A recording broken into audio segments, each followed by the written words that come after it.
In this video, I'll show you how to get the Molt Augmented Arcane in Warframe. All you have to do is go to the star chart and then go to the Chrysalith in Zariman.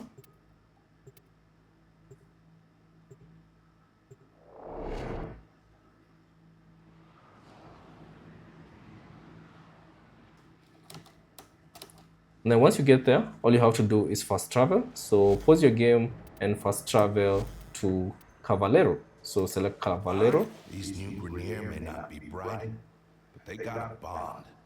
And then select Browse Wares. Take your time.